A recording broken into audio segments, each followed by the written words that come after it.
It was now 2 days before the Passover and the feast of unleavened bread, and the chief priests and the scribes sought how they might seize him by deception and kill him. For they said, "Not during the feast, because there might be a riot among the people." While he was at Bethany, in the house of Simon the leper, as he sat at the table, a woman came having an alabaster jar of ointment of pure nard very costly. She broke the jar and poured it over his head.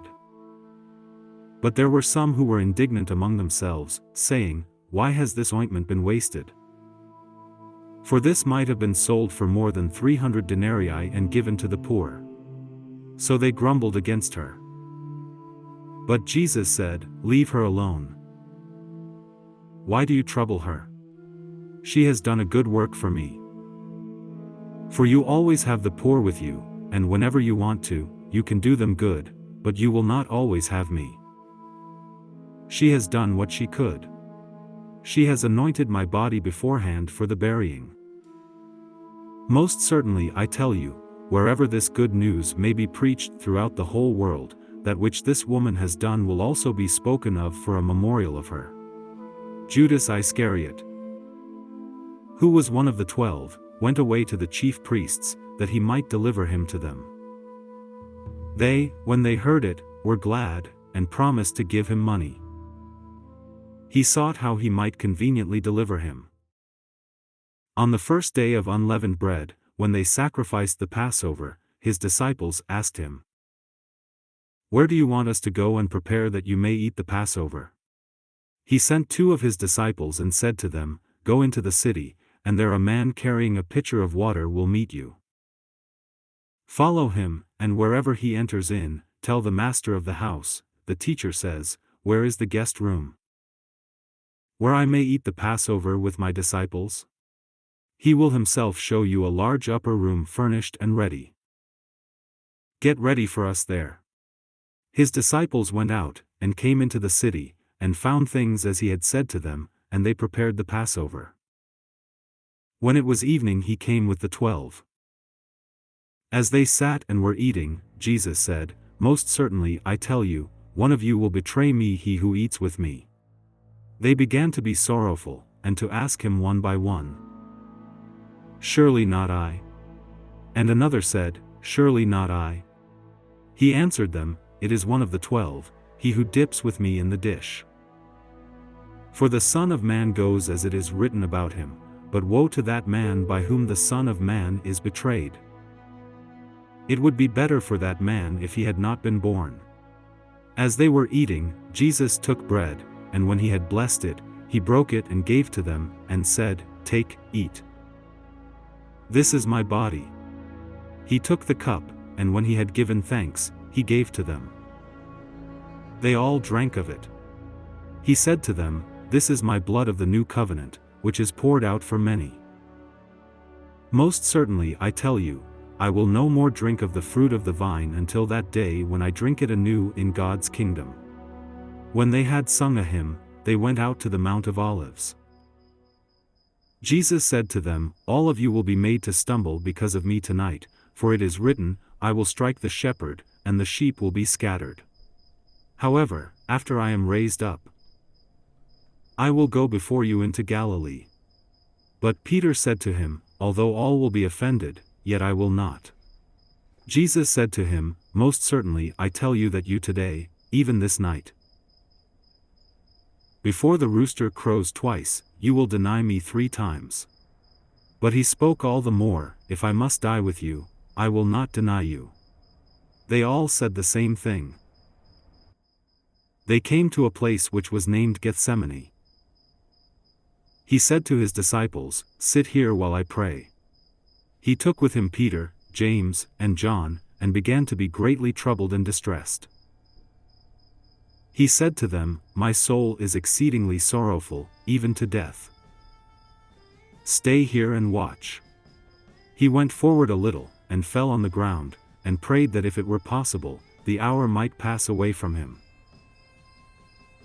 He said, "Abba, Father, all things are possible to you. Please remove this cup from me. However, not what I desire, but what you desire." He came and found them sleeping, and said to Peter, "Simon, are you sleeping? Couldn't you watch 1 hour? Watch and pray, that you may not enter into temptation. The spirit indeed is willing, but the flesh is weak." Again he went away and prayed, saying the same words. Again he returned and found them sleeping, for their eyes were very heavy, and they didn't know what to answer him.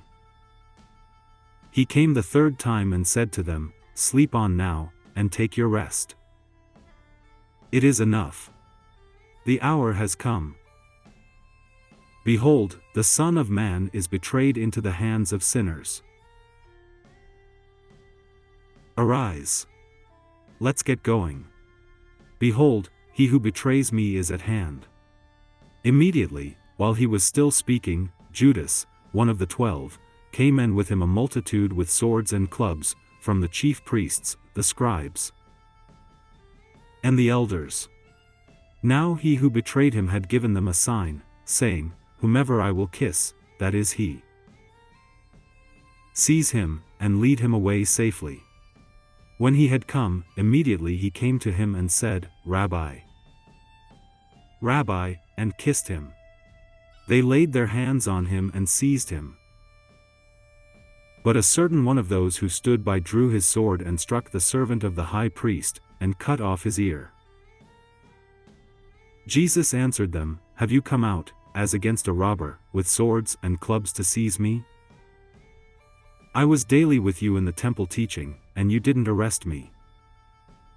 But this is so that the scriptures might be fulfilled." They all left him, and fled. A certain young man followed him, having a linen cloth thrown around himself over his naked body. The young men grabbed him, but he left the linen cloth and fled from them naked. They led Jesus away to the high priest. All the chief priests, the elders, and the scribes came together with him. Peter had followed him from a distance, until he came into the court of the high priest. He was sitting with the officers, and warming himself in the light of the fire. Now the chief priests and the whole council sought witnesses against Jesus to put him to death, and found none. For many gave false testimony against him, and their testimony didn't agree with each other. Some stood up and gave false testimony against him, saying, "We heard him say, 'I will destroy this temple that is made with hands. And in 3 days I will build another made without hands.' Even so, their testimony didn't agree. The high priest stood up in the middle, and asked Jesus, 'Have you no answer? What is it which these testify against you?' But he stayed quiet, and answered nothing. Again the high priest asked him, 'Are you the Christ, the Son of the Blessed?' Jesus said, 'I am. You will see the Son of Man sitting at the right hand of power, and coming with the clouds of the sky.' The high priest tore his clothes and said, 'What further need have we of witnesses? You have heard the blasphemy. What do you think?' They all condemned him to be worthy of death.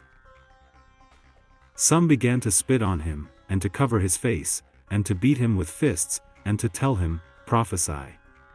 The officers struck him with the palms of their hands. As Peter was in the courtyard below, one of the maids of the high priest came, and seeing Peter warming himself, she looked at him and said, 'You were also with the Nazarene, Jesus.'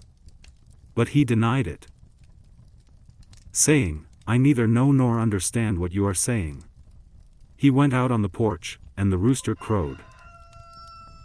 The maid saw him and began again to tell those who stood by, 'This is one of them.' But he again denied it. After a little while again those who stood by said to Peter, 'You truly are one of them, for you are a Galilean, and your speech shows it.' But he began to curse and to swear. 'I don't know this man of whom you speak.' The rooster crowed the second time. Peter remembered the words that Jesus said to him, 'Before the rooster crows twice, you will deny me 3 times. When he thought about that, he wept.